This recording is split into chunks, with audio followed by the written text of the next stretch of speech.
Welcome to You Are Not Alone. I am spiritual medium Erica Gabriel. This show is intended to bring expansion, understanding, and growth on our spiritual paths and journeys. This is a safe place to explore all things spiritual and beyond. Please remember, I am not a licensed therapist or medical doctor. Seek immediate professional help if you need mental health or physical health support.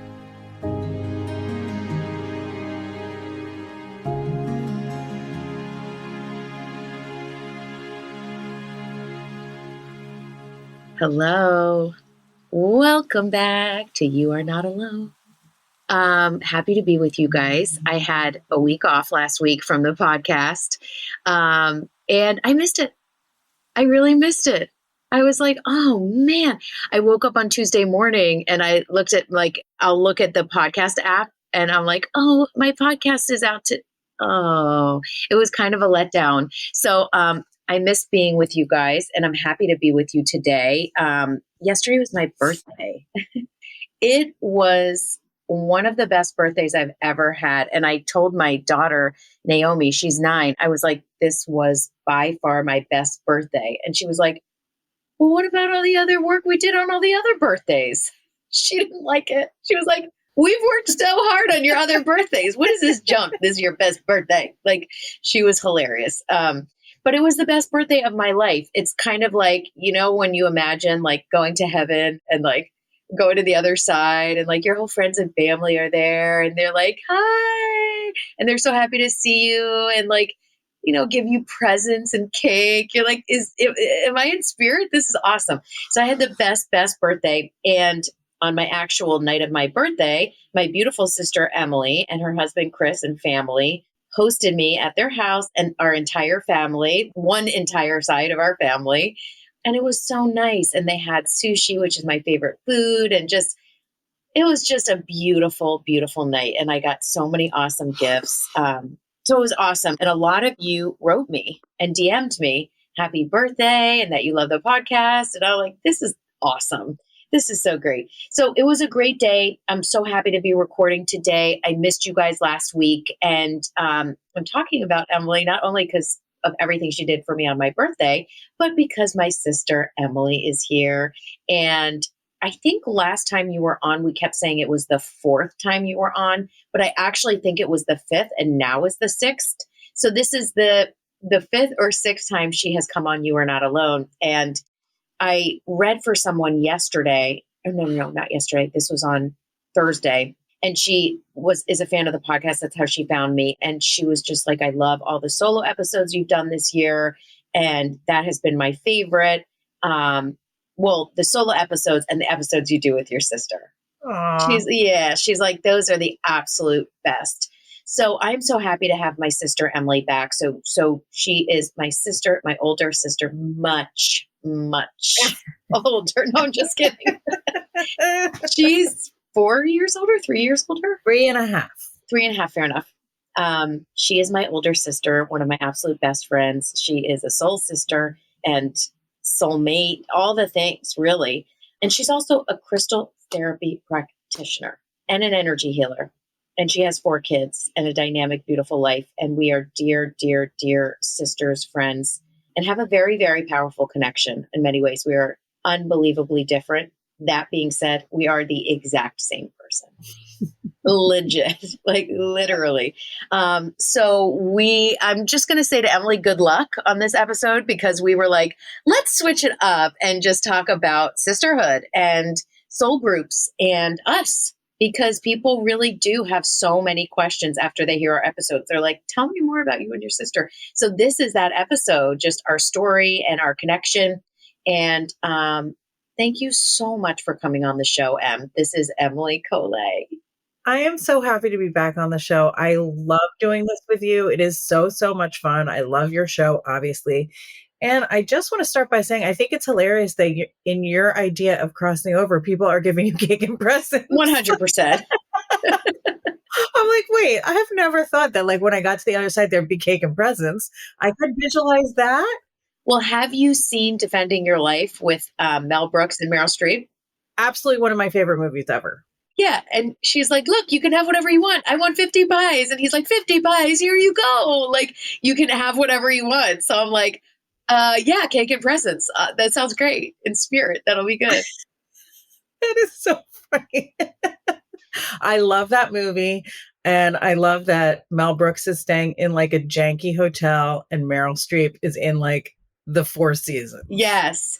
It's like just first of all, go watch it, you guys. It is just so good and lighthearted. And if you're quote good in life, your afterlife, and when you go through your review process, like you get treated like a queen and you get beautiful hotel, whatever. But if you're like kind of questionable, like you're like in a Motel 6 and like you don't get that good food. And like if you're middle, you're like in a Marriott, and like it's really, really good, guys. You will love it. But that's what we're talking about. They can have like she can have anything she wants. And he's like, 50 pies, here you go, 50 pies. Yeah. Yeah. It's a great movie. It is so good. So we want to talk a little bit about reincarnation and soul groups, because Emelie and I have had a very, a deeply joyful relationship, a loving relationship, a teaching relationship.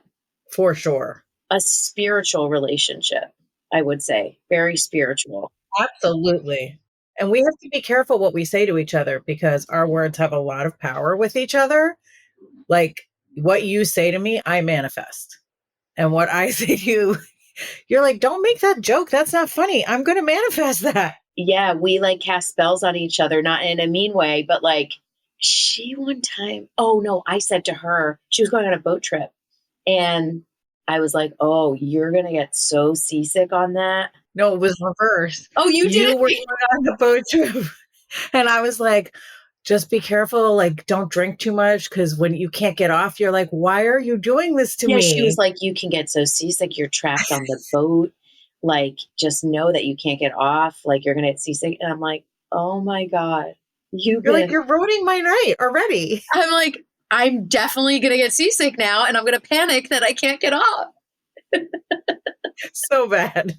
But like, we do that with the best intentions, like we'll be like, oh, like this is what I thought about. And usually it's very positive stuff, but we do have to be mindful what we say to each other. But like no one can kind of knock me into alignment. I mean, you have to do that for yourself, knock yourself back into alignment, but like no one can get me right. No one can get me straight like you. Yeah, same. I mean, I will go to her in pieces and she will totally just get me straight, get me aligned and just see what I need in that moment or what I'm missing in like such a laser focus, it's really amazing. And like, what's cool is that, we have this incredible connection, but just for people listening, maybe you're having a challenging relationship with family. You feel that it's more on the teaching end. But maybe you have this with a dear friend. Maybe you have this with a spouse or a girlfriend or a husband or a cousin, this connection, and you can see how perhaps that relationship is like a deeply teaching relationship. And those don't always have to be positive. You can have very challenging relationships that are your biggest teachers. That is so true. And I think that's one of the hardest things for people.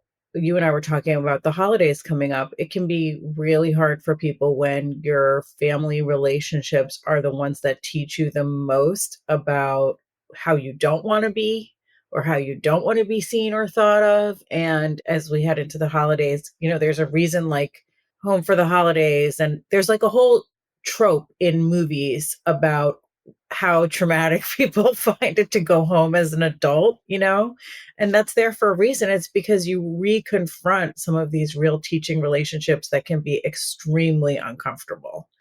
And I see that, that can be tough. And no one can push your buttons like family. They know your buttons. You're just like, oh my God. You think you're like, all like, I meditated, I've evolved, I'm in therapy, everything's so good. And then like a family member will say one thing to you and you're like, when you were 8 years old, you did this as well. And like, you're the worst, it can be so incredibly triggering and so kind of activating, in sometimes in really negative ways. But I think for Emelie and I, we have an extremely dynamic blended family. Do you want to tell a little bit about our family? Well, we have our parents had 3 girls, and then they separated and they each got remarried, and they each had a son and a daughter. So we have 4 sisters and 2 brothers and 4 parents. And the 3 of us from that first marriage exist in both families.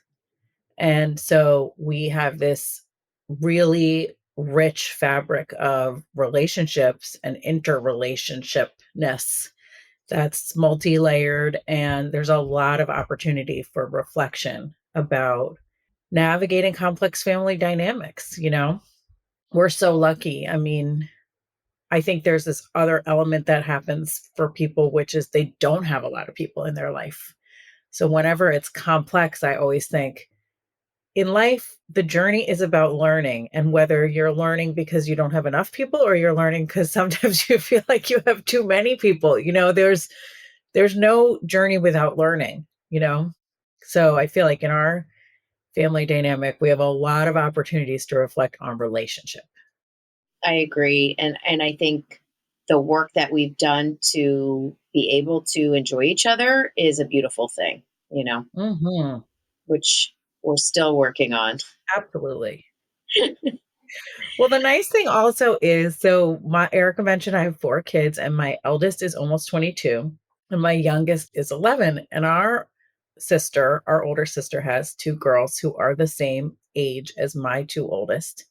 And at that time, 22 years ago, Erica was nowhere near getting married, nowhere near having kids. And I thought, well, I'm going to do this journey with Annika. We're going to parent our kids together and everything. Lo and behold, number 4 comes around and it's right in the pack with Erica's 2 kids. So I get to do this with you as well. And that has been one of the greatest surprises and joys of my life. Oh, thank you. I know. And like to watch my 2 and your son. So my son and daughter's name, you guys know, is Asa and Naomi. Asa is a 10-year-old boy, and Naomi is my girl who's 9. And then Emelie has George, who's 11. It's amazing. Right. So it goes 9, 10, 11, and they're obsessed with each other. Obsessed. Obsessed. They love each other so much. And my son doesn't sleep out. He doesn't like sleeping away from home. But my daughter will go over and sleep over at Aunt Emily's house with George, and her and George sleep in the same bed and just talk all night long. And then like when it's over, she's like, no, I want to stay longer. I want to be here longer. It's just so cool. I love it. So who do you think you have incarnated with in this life in our family? And first, what do you think soul groups are? Because I think, guys, we hear all these things: twin flames, soulmates, soul groups, reincarnation. We hear all this stuff. And, we all have to have our own thoughts on it and our own take on it. I know what my guides say. And Emelie is a deeply spiritual person. I mean, we didn't even go into your background as like, a religion major at Vassar. I mean, just so many things. Emelie is a Quaker. She leads Buddhist meditation groups. She's the crystal therapy practitioner, energy healer. I mean, there's just so much. And we've kind of talked about it in some past episodes, but we didn't even really go into that because we wanted to focus on the sisterhood component. So, but that being said, your idea about things is just so incredibly important to me. So what do you think of soul groups? So the way I see soul groups, and I can't remember the last time we talked deeply about this. So I'll be interested to hear if, you have info that I don't have. But for me, soul groups are about, we gather together before we incarnate to take on a certain amount of work. And I think sometimes that work is, like we were talking about, the people that you have the most difficult relationships with. Sometimes that's a person in your soul group who's here for a reason, for you to work something through. And like when an issue keeps coming up throughout your life, so you're like, oh, I had that issue with my, neighbor, and then I had that issue with my high school boyfriend, and now I have that issue with my brother's wife. It's like that issue, this feeling keeps coming up. It's like those people are in your soul group, and this issue is something you're supposed to work through in your life. So the soul groups are not all about finding your soulmate, and people who are going to be your best friend and walk through life with you holding hands and like telling you how wonderful you are. Your soul group is you come in together as a team to kind of do this work.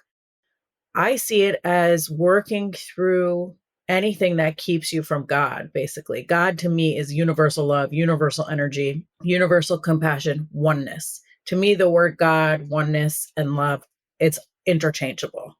So anything that we're carrying with us, any karmic debt we have with us that separates us from that sense of oneness with all of humanity, that's what we're here to work through.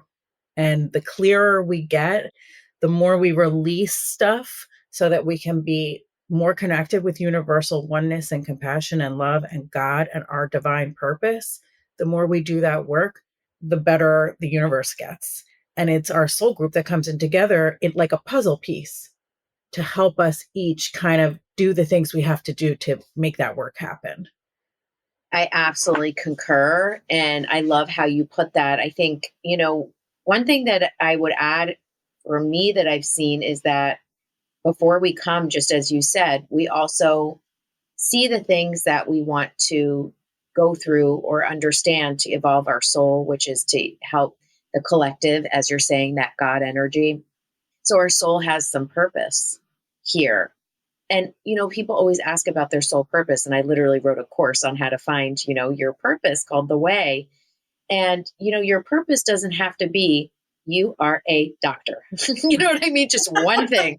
Now, some people, because I read for thousands of people, I have seen they have one purpose. The rest is their own adventure.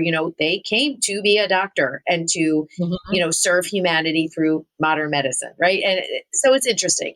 But most people have so many different purposes. It's not just one thing. So I think you're right that before we come here, it's like, okay, you were my mom in this last life and you were able to teach me a lot. So I'm going to be more of your teacher in that life. It's a fabric. It's a fabric. Mm-hmm. Yeah. And I've also seen some repayment. That doesn't have to mean like you're cursed and you have to repay a debt. But I have seen, and this actually most recently, I saw a son with a big disability, and the mom has devoted her life to caring for him.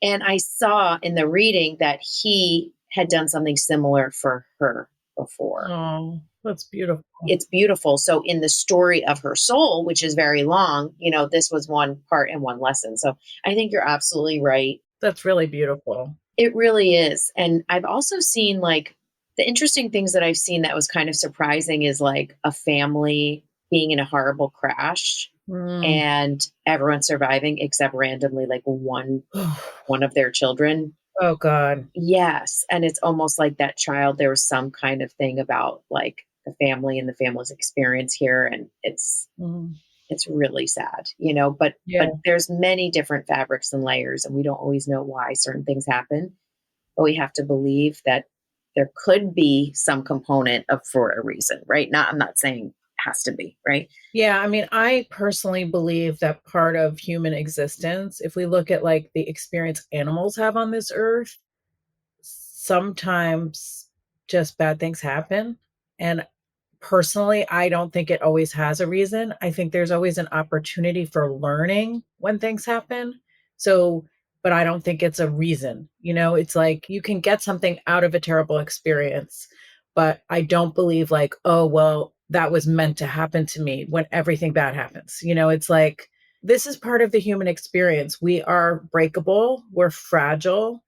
We live in a world with a lot of moving parts. I mean, physically and viruses and, I don't want to go get too crazy with it, but there's all kinds of stuff that can happen. And sometimes it just happens. I don't believe in like preordination that like it was necessarily going to happen. You were going to, get in that car crash that day. I think we make choices and that impacts the outcome. And some things we don't get to choose. It's just things happen, I agree. And I think, people ask me a lot about destiny. And the way that I've seen it is like, there are certain things that are put in your path, certain things in your road, like you meeting your husband or like, listen, there's a myriad of examples, but so much of life is choose your own adventure. I don't believe everyone that dies by suicide, that was necessarily supposed to happen. Maybe some people, but I'm just saying, things change and shift, and maybe we come here to earth and we like, oh shit, like, why am I here? This place sucks. I don't want this. Or, there's all kinds of things that can happen. But I do very strongly believe in soul groups. And Me too. I wonder how you think we were connected in a past life, and if you feel that connection, and who else you feel that really strongly with. Do you think we were sisters in a past life? I don't know. I definitely have seen myself in very religious places in past lives. So I think that's where we came into contact. Because I know I was a nun. And I feel like it was actually many lifetimes of living in as my whole purpose being devoted to like relationship with spirit, relationship with God, prayer. I feel very connected to that piece of the human experience. So it could have been something like that. I totally agree. Some kind of spiritual connection. I mean, I've seen visions of myself walking, possibly barefoot, but with like long robes on in like big stone, like walkway, and no lights. It was all just firelight, which to me was some kind of monastery or old church or something. So I've seen that. And then I also, and I've talked about on the podcast, was so obsessed with stigmata when I was growing up. Yeah. Obsessed. And like would touch the center of my hand. So maybe maybe we were like hysterical together. That could be. As you're talking, I'm thinking like, yeah, we may have connected, but like, so then this life, we were just like, we're going to go into party. Like, I don't know that our connection was so like when you say maybe we were hysterical together, I'm like, that makes sense. It was a high energy situation. Well, we should talk about how hysterical we used to be with hauntings growing up, because I think people would like to hear that. But like maybe we were like nuns and like we both had stigmata and we were like hysterical together. Like hysterical meaning like, like crazy, not like funny. Like maybe we were crazy and like, and in this life, we're like, we're going to be hysterical, but fun because we're so fun. Like, Well, I always joke, like, I think I devoted many lifetimes, like I said, to like prayerful meditation and all that. And like this lifetime, I think my husband is like super hot and I love to be with him. And I met him when I was really young and I have super fun family, super fun siblings. And I think like, and I have 4 kids. I think I came in this time to live it up in a different way. You came to get busy. You were like, I was a nun. Fuck that. I'm like, I want a hot husband. I want a big family. I want all the fun. I'm going to party every day. I want to get down on it. So I don't think that my husband and I knew each other before.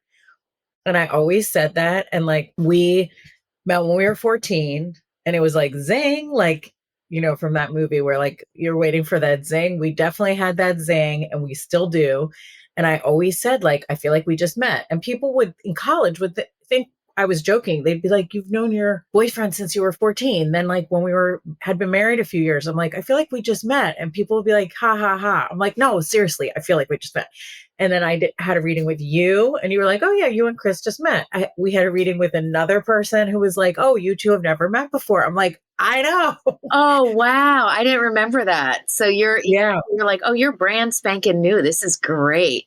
Yeah, we're brand new to each other, but we were definitely meant to spend this lifetime together. And we've already been like, we're going to do at least one more together. Yeah. We just got together, Yeah. Oh, that's nice. Oh, it's funny. When I first started dating Jeremy, I saw our past life together and I saw us in a Native American tribe. Oh, wow. And we were both boys and we were in a lot of competition with each other. Interesting. We were competing but we were like best friends. You know what I mean? We were very close and would do stuff together. And like, we were very similar in age. We were not brothers. But there was an intensity there. There was a big intensity and we were in competition. Yeah. And I've always. Now, Jeremy, I've obviously known Jeremy before. Oh my God. Wait. So, I mean, we fell in love the instant we met. Oh my God. They totally did. And like, so Jeremy and Emelie, I had been dating Jeremy a year and he met like everyone in my family and every person would go, oh my God, it's so nice to meet you. Have you met Emelie yet? Oh, okay. You'll have to wait. Yeah, like good luck. brother. Yeah. And like Annika, he loved our oldest sister, Annika. And she was like, oh my God, I love you. You're great. And she's like, but you haven't met Emelie yet. Like, you need to wait to meet Emelie to get like the stamp of approval. Like, my mom loved him. Oh, but you haven't met Emelie. You're going to meet Emelie. This was because you lived in California and I was living in England. Like, just to say why I didn't meet him that whole time. Oh, yes, of We course. lived so far apart, and he didn't come home with you for Christmas, and I came home. You know what I mean? So Totally. it's like you and I had seen each other while you were dating, but it just had never aligned from me being so far and you being so far for us to meet, you know? Well, also, and it was only a year. Yeah. It was only 1 year. It wasn't like we were dating for years. So No. on almost our 1 year anniversary, Jeremy and I flew to Sweden, where my mom is from, and our cousin was getting married in Sweden. And Emelie was obviously going as well. And we were all staying at my uncle's house. So we drove up the driveway in Sweden and got out of the car. And Emelie was there at the house. And they walked together. And he was like, oh my God, I'm about to meet Emelie. And they just walk together, and he's just like, hi. And she goes, oh my God, you're so hot. Yeah. And he goes, you're so beautiful. And we just hugged.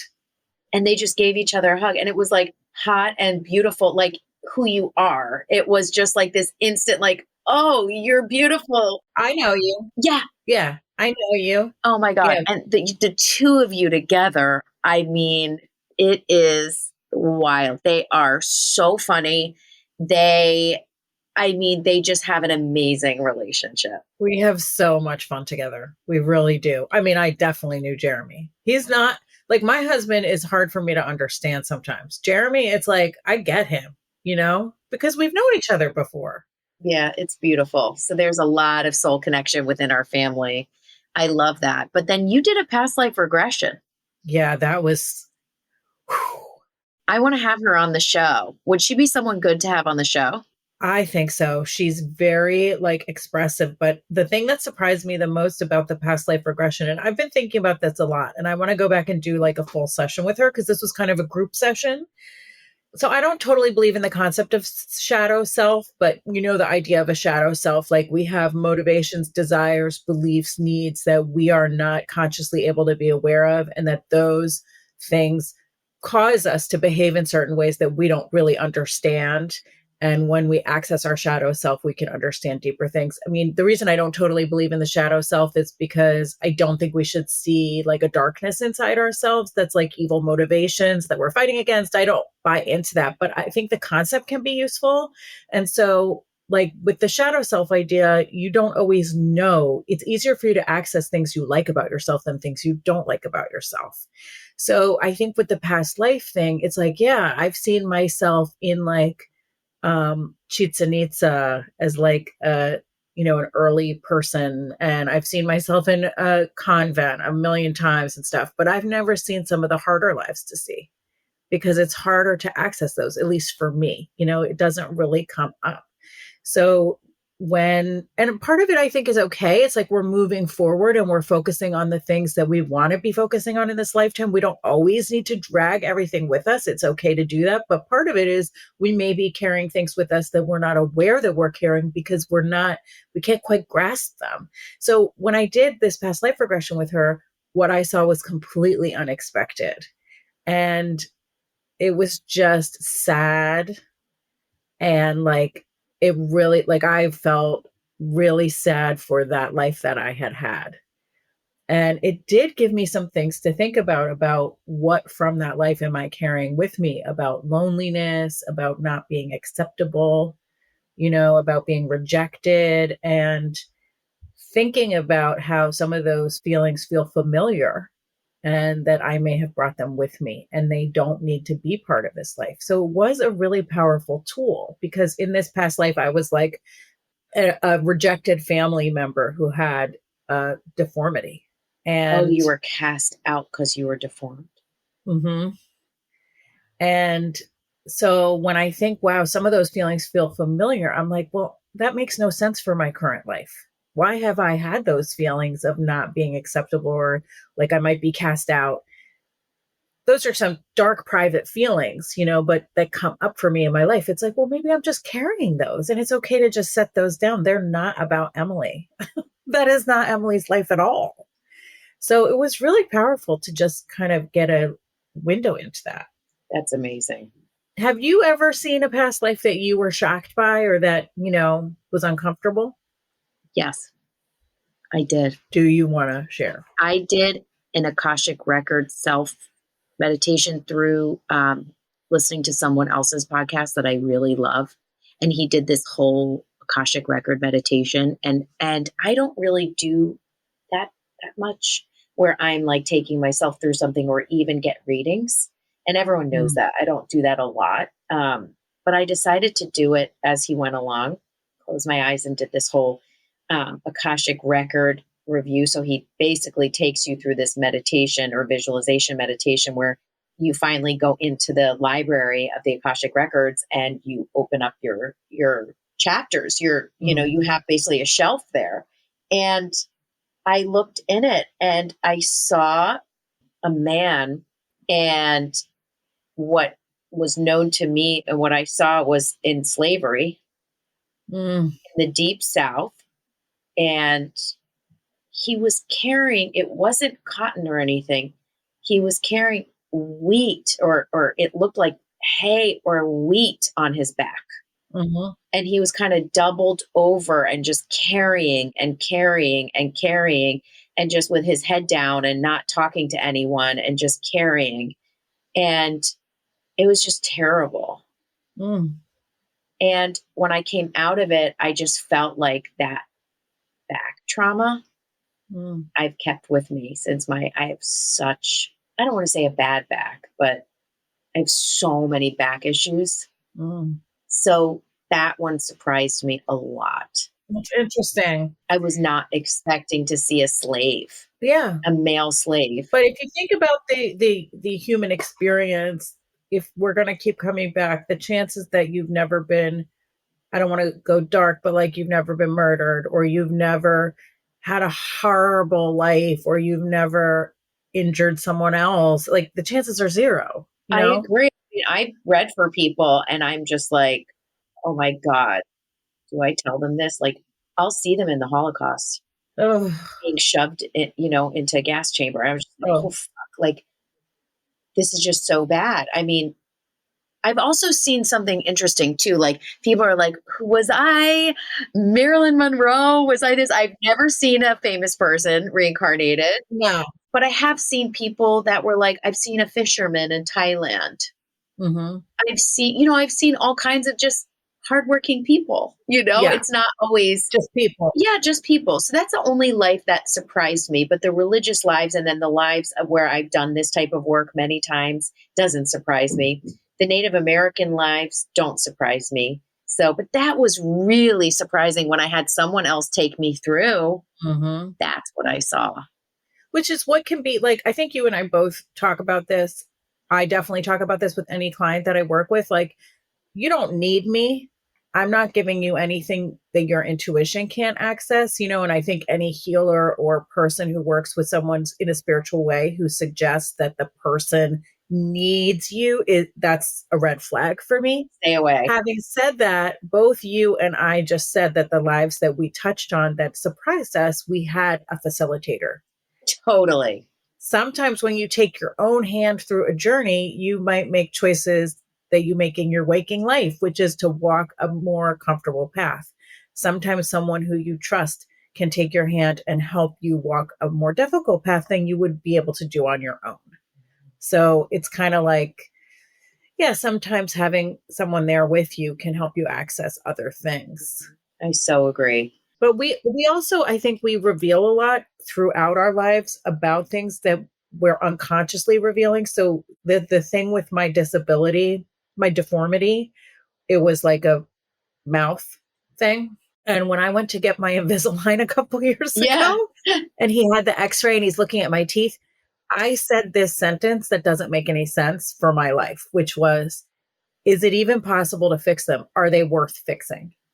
And he was like, what do you mean? Your gums are healthy. Your roots are healthy. You have nice, white, pretty teeth. Like, And I later thought, why did I ask that? But then when I saw this other life where I had this like really bad mouth deformity and that it caused me to be rejected my whole family, I'm like, that's where that sentence came from. Wow. It came from some belief about myself that has nothing to do with this life. Right. And it's amazing because your soul is just eons old. So that was one stop on your soul's journey. And so is this life, it's really amazing. That's incredible. But in conclusion, we've definitely been together before, right? Oh, for sure. Absolutely.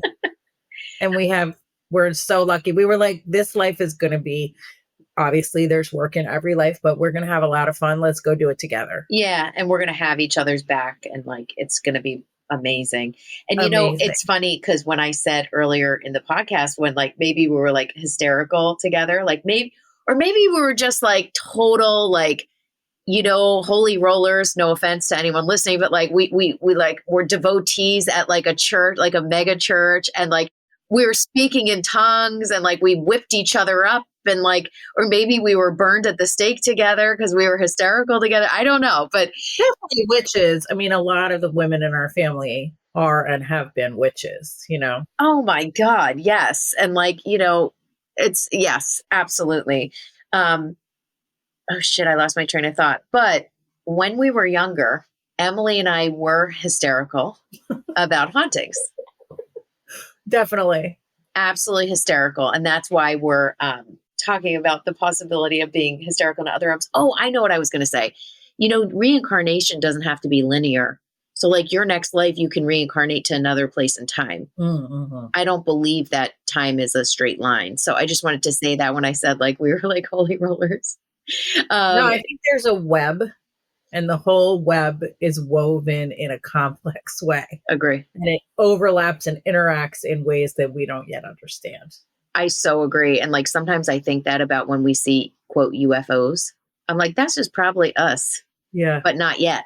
Right. Kind of breaking the veil. It could just be us in another time or place. Now, I'm not saying that's real. I'm just saying, who fucking knows? There's so much, Who fucking knows? Like, that could be our future selves, or that could be some crazy government flying saucers that they don't tell us about. It's like, come on, who knows? Or it's just visitors from the billions of planet we know nothing about. So that's right. But so when Emelie and I were younger, when I think about like pinpoint where it really started, it's when you got the vintage Ouija board. I know. I mean, that was so dumb. So we lived in a very old house growing up that clearly had a lot of energy and probably some time loops, which you could also call hauntings. I mean, my aunt and grandma, when they would stay there visiting us, they would like lay on their bed and see someone walking across their bed and feel, people walking on their bed. My mom saw a woman standing in that house, Mm-hmm. So there was definitely energy. And Emelie went and bought a 50-year-old vintage Ouija board. And was like, let's play this. This will be great. I should also say that I was very, very, very, very advanced for my age because I had older sisters and I was kind of left to my own devices. And well, anyway. Yes. But she brought a Ouija board in and we kind of, I will say there was an obsession with it. I think I was 13. So you were like 10. I was 10. Yeah. And I had a group of friends and we just were like super into the Ouija board. I mean, I was so obsessed with hauntings and the Ouija board and trying to understand. Part of the way I understand that obsession is that I do think I came from many lives of living in religious communities and we didn't grow up with a strong religious practice in our family. And I think there were a lot of unanswered questions for me. Without that roadmap, I'm not trying to like say anyone did something wrong, but like I would have benefited from like an early religious education. I had a lot of questions, And also hauntings are like the first layer of spirit, right? It's just the stuck earthly energy. So we're like, what's here? Yes. We feel something here. Little did we know it's so beyond that and beyond, but yeah. And I was obsessed with it. Oh, it was like, it was like a passion we had. It was a passion. We were totally obsessed. We were addicted to it, which I mean, can negative spirits create weird things for you? I mean, yeah. Yeah. I mean, Well, just don't go too far in that. I mean, I think what or can happen. negative energy. There's stuck energy that we're focusing on. That's When right. what you focus on grows. I don't believe in evil spirits. Everyone that listens to this podcast knows that, but you can get stuck in an energy. And when you get stuck in that energy, it is met, it is matched. You draw in that energy. And sometimes you draw in hauntings, which are stuck time loops in a lot of ways. Yes. And we poured all this like youthful passion into that, turning that light on. And it was like moths to a flame. There was just a lot of energy that was like, oh, let me see if I can connect here, you know? Think about this. You go to Times Square and you get a loudspeaker and you're like, hey guys, come back to my place and party. You're going to get a fucking weird party. That party's going to be some crazy shit, you know? Well, and that's the party we were at for like 3 months. I think it was like that whole summer. It was the whole summer and we did that, but into the spirit world. We're like, hey, what's up? We're kids. And like, maybe, maybe we needed to do that, Emelie, because we were burned at the stake together. So we're like, we're going in, baby. We're going deep. But it all ended when? Yeah. What happened? Was it you or me? Okay, it was you Oh, because I saw it happen. So, sometimes I can't remember. Like this happens with you. oh, there's a And ding, a big ding. I I don't heard know how to. ding.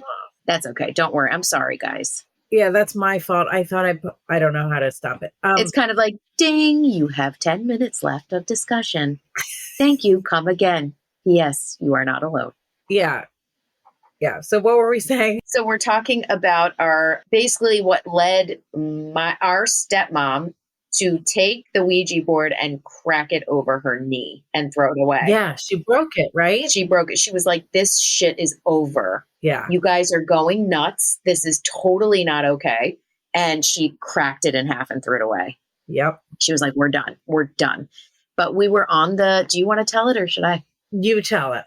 Okay, so we were on the driveway and we're all kind of sitting around. It's like me, Emelie, I think maybe Julie, Holly. There was I think she had 2 or 3 friends over. Emelie did. None of my friends would play it because I was like 9 and they were like playing dolls. I'm like hiding behind the house, smoking cigarettes and playing Ouija board. That's the reality. Anyway. Yeah. I think if I was 13 that summer, you were 10. Okay, fine. I was 10. And I was definitely smoking cigarettes because I remember smoking cigarettes in 4th grade. Anyway. Oh, God. So I'm like playing Ouija board, smoking cigarettes. So bad. So bad. I would kill my kids. Oh, my God. I mean, not literally, but I would be beside myself. There were different times back in the Stone Ages. Yeah. So anyway, so we're on the driveway and there's like 4 of us and we're doing the Ouija board and we're like asking questions and it's like saying really scary stuff. And it said something really creepy. I wish I could remember what it said, but very like devilish and like weird. And everyone was like, oh my God. Yeah. And it was what it spelled out was threatening. It was something very scary. Yeah. And I just look over and Emelie, she didn't fall down. She flew back. Yeah, I do remember that. Stiff as a board and fell onto the pavement. Yeah, I smacked the back of my head. Yeah, and you guys, she did not just fall like a pass out. She flew back off her feet and hit her head and passed out. I think that was probably myself being like, back the fuck away from this. This is not the energy good. Made you fly up and back because that was like some otherworldly shit. You didn't just like fall. You were like you were like Hollywood movie. It's just so funny because in these crazy stories of like our shared life together, I don't remember which one was me and which one was you. So like when you fell in that pool when you were like 4, I know I pulled you out, but I also in the memory, I remember what it looked like being under the water. There's a twin energy here. Yeah. But yeah, that's what happened. And then we told my stepmom when she came home from work. She's a doctor, by the way. Like she wasn't like doing it. She like came home. It did? When? What if it stopped recording like 30 minutes ago. Oh, okay. Don't be scared. Okay, I'll leave. And should I come back to the same link? Okay. Hello there. Hi. Hi. So let's just explain to everyone what happened. Well, first of all, you never know how the podcast is going to go or what it's going to be about. I mean, sometimes you do. I map things out with certain guests, but Emily and I, this podcast, we're really wanting to talk about our relationship, family, soul groups, and what you don't know right now is that this is the next morning. We recorded a 52-minute podcast. Maybe it was like 48 minutes. And this is going to seem like the same podcast to you, but this is actually the next day. It's 10:30 in the morning right now. And let's just say the words, whatever energy you are swimming in is the energy that you're going to swim in and attract. Mm-hmm. What do you think about that, Em? I think that is very true. And I think what happened as we were recording yesterday was very unusual. So I have recorded, am I on my 65th episode or something like that? Yeah. Yeah. And Emily and I have recorded many times, all extremely spiritual and positive podcasts. Mm-hmm. I don't think we've talked about that story before, but maybe very lightly we've talked about that story. We were talking about the how do you spell? Oh, the OB. We'll just say Yeah. Ouija board. OB. We were not even going to say the word right now.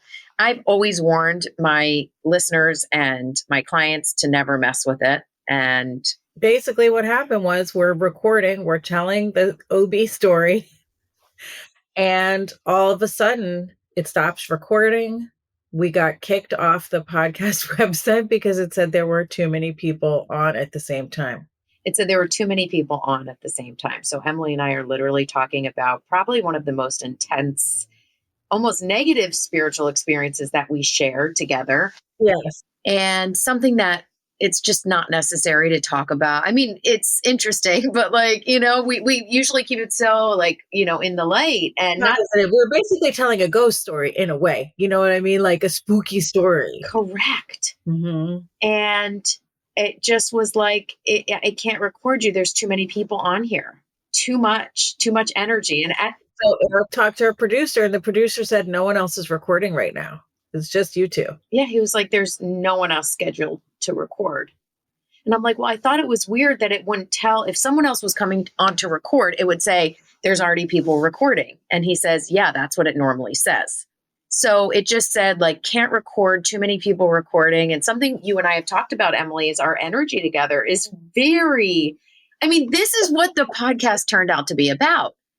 Yeah. Because we talked about yours and my energy mixed together is very powerful. So if we go negative or say negative things to each other by mistake, it goes somewhere. And here we are talking about this childhood shared, very intense experience. And it was just like overload, too much, too many people, boom. So this is the next day that we're talking. Yeah. And I just think in general, it's like people always ask, is there scary stuff? Is there this? Is there that? It's like, well, if you want to go there, there's everything in the world. It's infinite. That's right. So what you focus on grows. What energy you're swimming in is what you're going to feel. Yeah. And we were stirring up the bottom of the pot. You know what I mean? We were kind of dragging up a spooky story, and it was spooky. Spooky things happen when you do that, you know? And do you think we were also pulling up the spooky, unstable energy of you and me, this shared experience from when we were younger? Just kind of those moments where we felt so scared and we're engaging, unprotected. Yeah. And you and I, here we are just delving into it, just these memories. And we just bring up this intense energy. And basically just ahead of time, if the podcast ends weirdly today, we're done.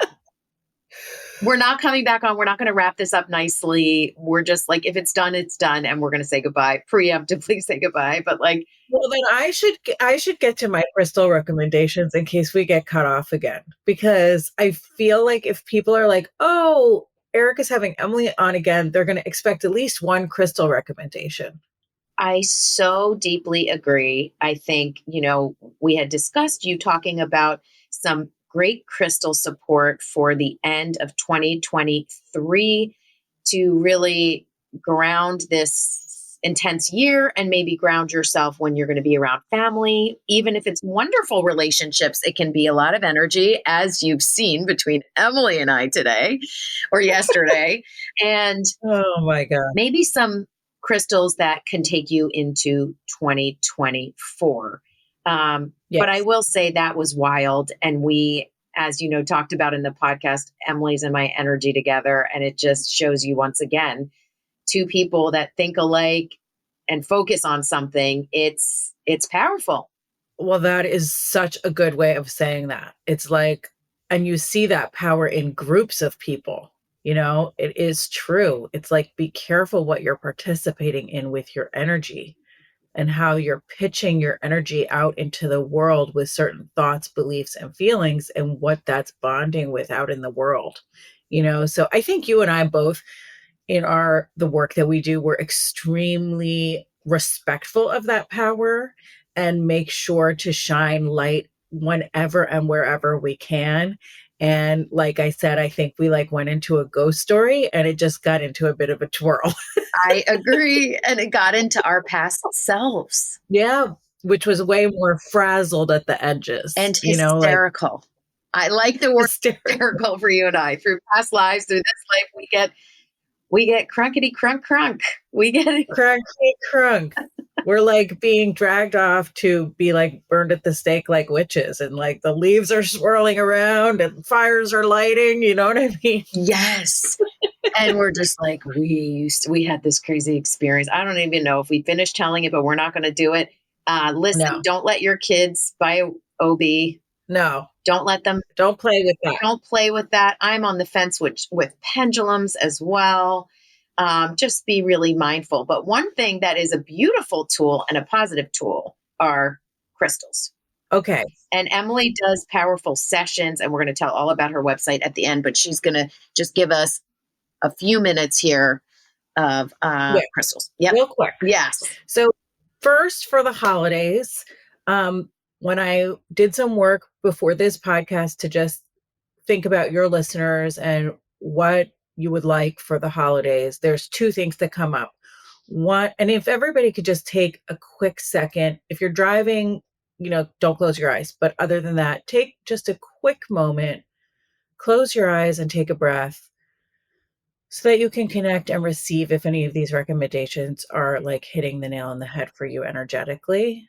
And just take that pause, just a moment.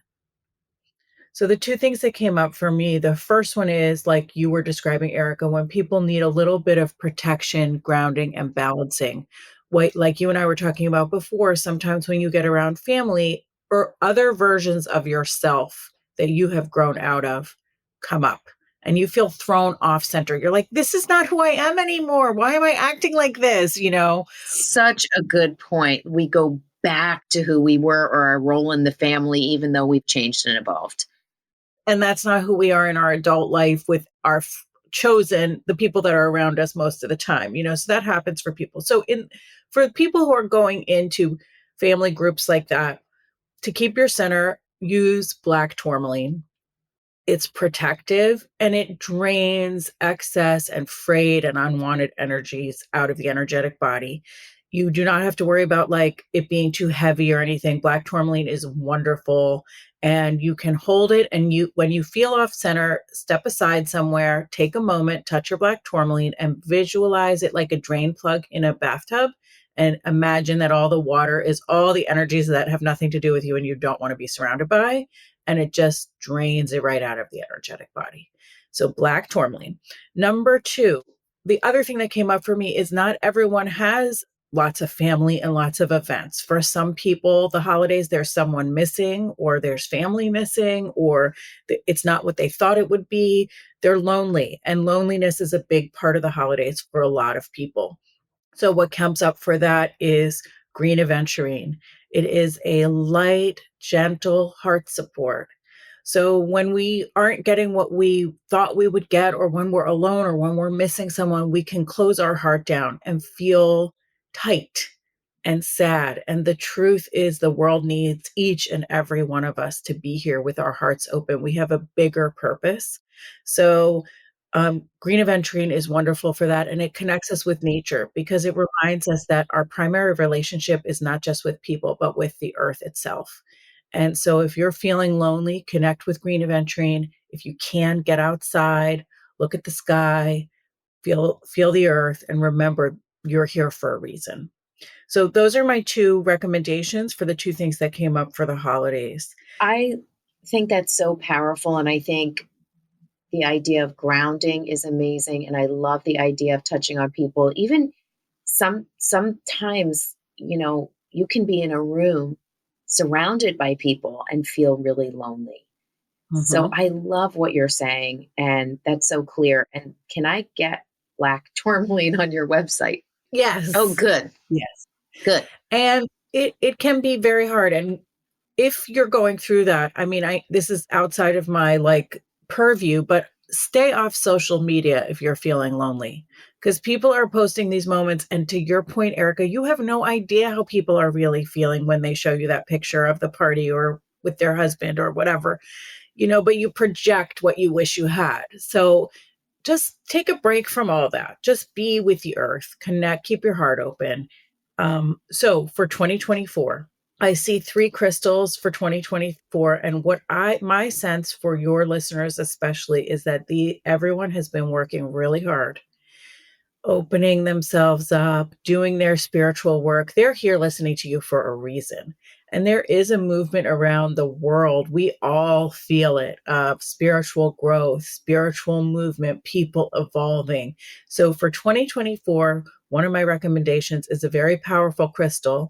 And if you're not ready to work with it, or if it feels overwhelming to you, take breaks from it. But for people who are really ready to open their hearts, work with malachite. It's a dark green crystal.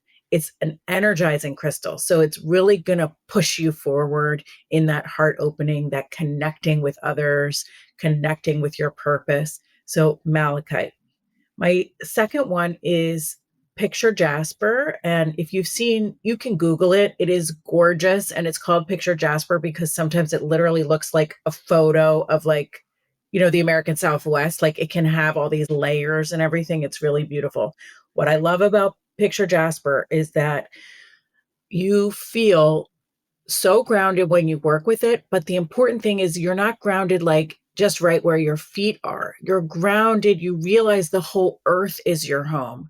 And so, going back to what you and I were talking about earlier, Erica, about oneness and how God is oneness, God is love. It connects you with the sense that this whole earth, you're here with the whole earth. You're a journeyer on this earth. And it's not just about your house, your town, your yard, your neighbors. It's about the whole earth, and thinking globally about how to connect and what your purpose is. So that's picture jasper. And then I have one more, is hematoid quartz. And hematoid quartz has hematite in it. Some people call it hematite. I say hematite.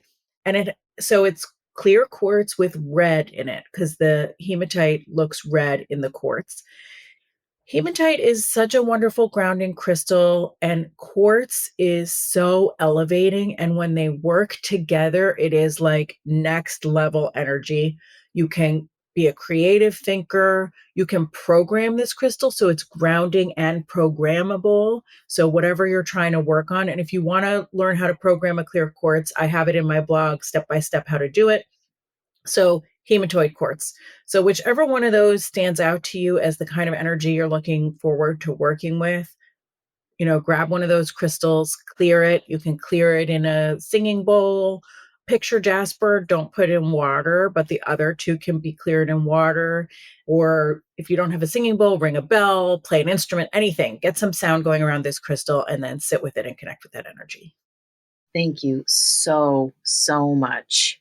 You are so incredibly knowledgeable. And I know every single crystal you have on your website, you have sourced and you've connected with as well. They're safe. People always go, are these real? So how does everyone follow you, connect with you, work with you? Tell me everything. Thank you. My website, crystalemelie.com, Emelie. But if you go to Crystal, Emily, it'll still get to me. Nice. And I'm on Instagram, Crystal Emelie, and I post a lot of stuff there. So that's how you find me. And thank you for letting me go on and on. I could talk about crystals for like another hour. Oh my, I could listen to you talk about crystals. Thank you so much. And can they book a session with you via your website? Yeah. So what you do is if you want to work one-on-one with me, you can either work one-on-one with me over Zoom, or you can send me your request and then I can give you an email with all the information.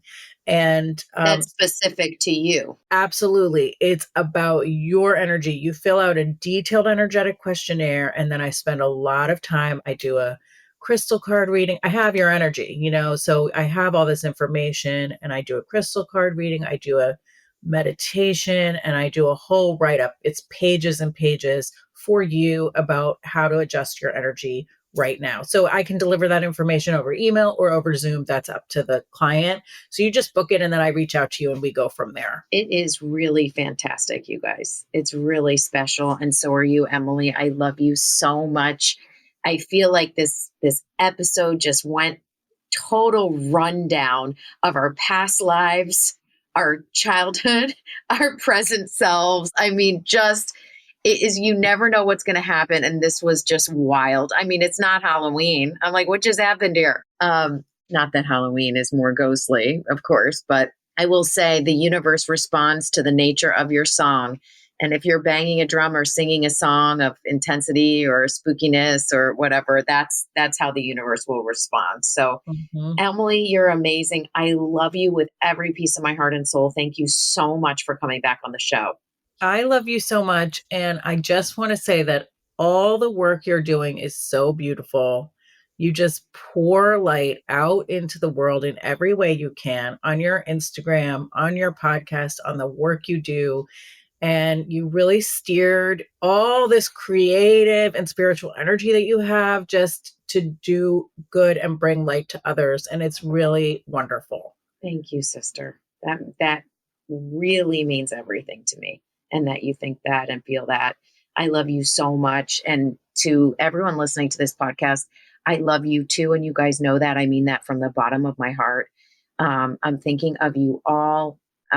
This will come out next. I have to put this out this week. I have to. It's just too much. This is coming out this week. And I'll be thinking of you all as you go into Thanksgiving, whether you celebrate that or not. You mean so much to me, and the fact that you're tuning in. So many people are finding this podcast. They're binging the podcast. They're writing me about the podcast. It's just amazing how this has grown. So thank you for being here. Make sure you hit a rating for me on Apple Podcasts. Make sure you follow me at Spiritual Medium Erica with a K on Instagram. You can always go to ericagabriel.com. To book a session with me as of right now, which is November. I am into spring of 2024. I love you. God bless you. And please know you are not alone. Take care, guys.